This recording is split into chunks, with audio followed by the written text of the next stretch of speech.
Hi!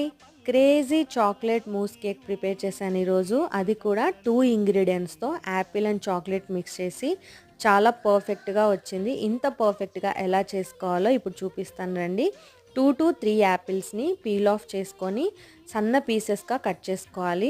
ఇప్పుడు ఒక బౌల్‌లోకి వాటర్ తీసుకొని ఈ కట్ చేసిన యాపిల్ పీసెస్ కూడా యాడ్ చేసి యాపిల్ మొత్తం సాఫ్ట్‌గా అయ్యే వరకు కుక్ చేసుకోవాలి. ఇంకో సైడ్ డబుల్ బాయిలర్ మెథడ్‌లో చాక్లెట్ మొత్తం మెల్ట్ చేసుకోవాలి. యాపిల్ సాఫ్ట్‌గా ఉడికిన తర్వాత వాటర్ మొత్తం తీసి పక్కన పెట్టుకోవాలి. ఇప్పుడు ఒక మిక్సీ జార్‌లోకి boiled Apple pieces, melted chocolate వేసి బ్లెండ్ చేసుకున్న తర్వాత ఇది ఒక కంటైనర్‌లోకి వేసి ఒక 1 అవర్ పాటు ఫ్రిడ్జ్‌లో పెట్టాలి. తర్వాత కోకో పౌడర్‌తో గార్నిష్ చేసుకుంటే ఎంతో tasty and yummy chocolate mousse cake ready అయిపోతుంది. క్రిస్మస్, న్యూ ఇయర్‌కి ఇది బెస్ట్ డెజర్ట్ అని చెప్పుకోవచ్చు. Thank you for watching.